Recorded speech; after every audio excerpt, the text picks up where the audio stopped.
পূর্ব বর্ধমানে তৃণমূলের বিধায়ক বনাম যুব সভাপতির মধ্যে ঠান্ডা লড়াই, গোষ্ঠীদ্বন্দ্ব নতুন কিছু নয়। এসআইআর আবহে এই গোষ্ঠীদ্বন্দ্ব সামনে এসেছে রাজনৈতিক কর্মশালাকে কেন্দ্র করে। মূলত এসআইআর নিয়েছিল এই কর্মশালা বলে জানান বিধায়ক খোকন দাস। কিন্তু এই সভা রাজ্য তৃণমূল কংগ্রেসের অনুমোদন ব্যতীত সভা বলে কটাক্ষ যুব তৃণমূলের সভাপতি রাসবিহারী হালদারের। যদিও এই বিষয়ে বিধায়কের উক্তি কে কি বলল তার জবাব আমায় দিতে হবে। বর্ধমানে তৃণমূলের বিধায়ক বনাম যুব সভাপতির মধ্যে গোষ্ঠীদ্বন্দ্ব নতুন কিছু নয়। আবার তার সামনে এলো কর্মী কর্মশালাকে কেন্দ্র করে। মূলত এসআইআর নিয়েছিল এই কর্মশালা বলে জানান বিধায়ক খোকন দাস। কিন্তু এই সভার রাজ্য তৃণমূল কংগ্রেসের অনুমোদন আছে কিনা তা বলে প্রশ্ন তুলে বিতর্ক উস্কে দিলেন যুব তৃণমূলের সভাপতি রাসবিহারী হালদার। যদিও এই বিষয়ে বিধায়কের উক্তি কে কি বলল তার জবাব আমায় দিতে হবে। এমন সভার জন্য রাজ্য তৃণমূলের অনুমোদনের প্রয়োজন হয় না বলে জানান বিধায়ক।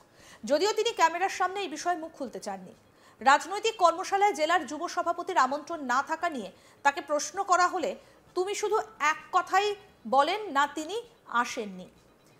যদিও এই রাজনৈতিক কর্মশালায় আমন্ত্রণই পাননি দলের জেলার যুব সভাপতি।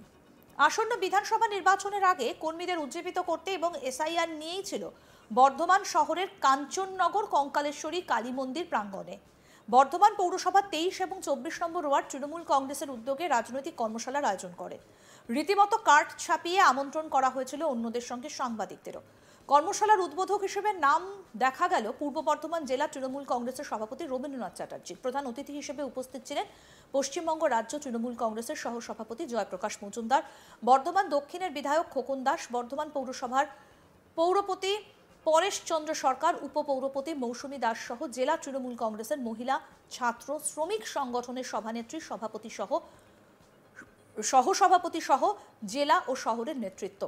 কিন্তু শুধুমাত্র ব্রাত্য রইলেন জেলা যুব তৃণমূল কংগ্রেসের সভাপতি তথা বর্ধমান পৌরসভার কাউন্সিলর রাসবিহারী হালদার। তবে বিধায়কপন্থী বাকি দলীয় নেতৃত্ব সকলেই ছিলেন কর্মশালায় হাজির। পূর্ব বর্ধমান জেলা তৃণমূল মহিলা কংগ্রেসের সভানেত্রী নীলা মুন্সি, জেলা তৃণমূল ছাত্র পরিষদের সভাপতি স্বরাজ ঘোষ, বর্ধমান শহর আইএনটিটিইউসির সভাপতি লোকনাথ রায়, জেলা আইএনটিটিইউসির সহ সভাপতি মোহাম্মদ আশরাফ উদ্দিন, বর্ধমান শহর তৃণমূল কংগ্রেসের সভাপতি তন্ময় সিংহ রায়, বর্ধমান শহর যুব তৃণমূল কংগ্রেসের সহসভাপতি অভিজিৎ মালিও। আর ছিলেন মঞ্চের নিচে সামনের সারিতে হাজারো কর্মী সমর্থক। তাদের সামনে বক্তব্য রাখতে গিয়ে উপস্থিত অতিথিরা কর্মশালায় বিষয়বস্তু এসআইআর নিয়ে যত না বললেন তার থেকে বেশি খোকন বন্দনা করতে শোনা গেল। এই বিষয়ে কি বললেন জয়প্রকাশ মজুমদার, আসুন শোনাই। বর্ধমান দক্ষিণ থাকবে তৃণমূলের কাছে এবং বলা উচিত না আমাদের, কারণ ক্যান্ডিডেট ডিক্লেয়ার করার একমাত্র অধিকারী হচ্ছেন মমতা বন্দ্যোপাধ্যায়। কিন্তু এইটুকুনি বলতে পারি, বর্ধমান দক্ষিণ থাকবে খোকন দাস। আমাদের প্রত্যেক বুথে বুথে সৈনিক আছে, দুটো ওয়ার্ডে এখানটাতে 5000 লোক আছে, খোকন দাসের মতন কর্মী আছে। জমিনি কানেকশন, মাটির সঙ্গে সম্পর্ক। মমতা বন্দ্যোপাধ্যায় এক কথায় বলে দিয়েছেন, একটি বৈধ ভোটারের নাম বাদ দিতে দেব না। আর সেই ভয়ে কাঁপছে ইলেকশন কমিশন। তাই জন্য বন্ধুগণ, ভোটার লিস্টের যে সংশোধনী চলছে এখন এসআইআর, আপনাদের প্রথম 30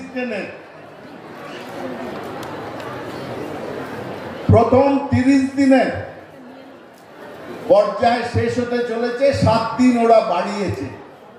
এখানে অনেকেই আমাদের কর্মী আছে, বিএলএ 2 আছেন, বুথে দাঁড়ানোর লোক আছে। তাদের উদ্দেশ্যে বলছি, সকলের জন্য বলছি, এর থেকেও কঠিন সময় হচ্ছে ফেজ 2, পরের 30 দিন। পরের 30 দিন মনে রাখবেন, বলা হচ্ছে ক্লেমস অ্যান্ড অবজেকশন, মানে খসড়া ভোটার লিস্ট বেরোবে।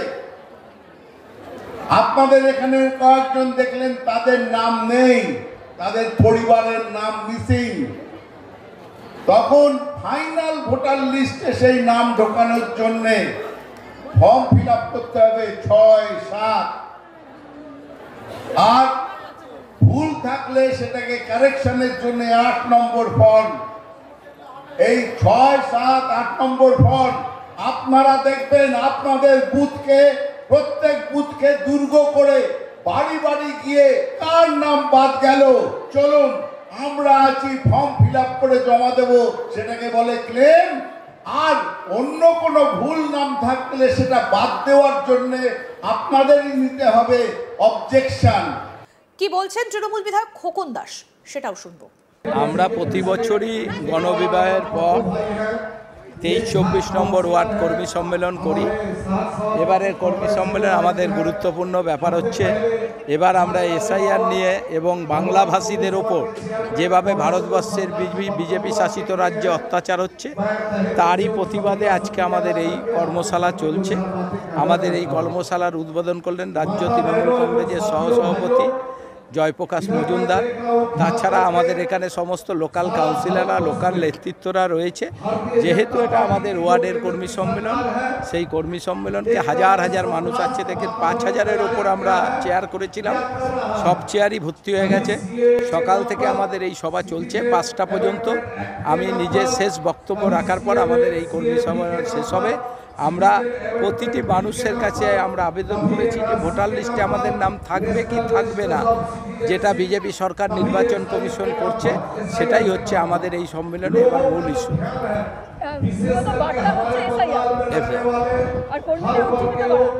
কর্মীরা তো উজ্জীবিত আছে, আরো ভালো করে উজ্জীবিত করা।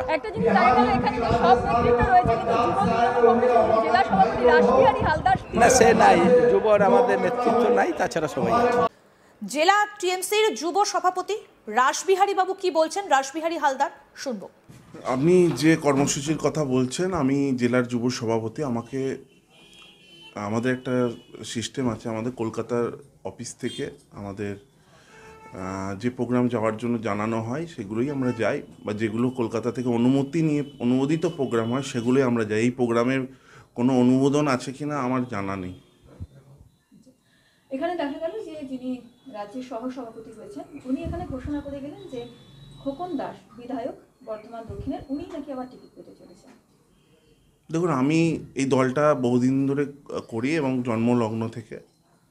তো আমি ছাত্র রাজনীতিও করেছি, আমি যুব সংগঠনও আছে। আমি যেটুকু জানি যে আমাদের দলের টিকিট আমাদের মাননীয় মুখ্যমন্ত্রী মমতা বন্দ্যোপাধ্যায় এবং আমাদের সর্বভারতীয় তৃণমূল কংগ্রেসের সাধারণ সম্পাদক অভিষেক বন্দ্যোপাধ্যায় তিনি ডিক্লেয়ার করেন, আর কেউ কিন্তু ডিক্লেয়ার করেন না, এটাই আমার জানা।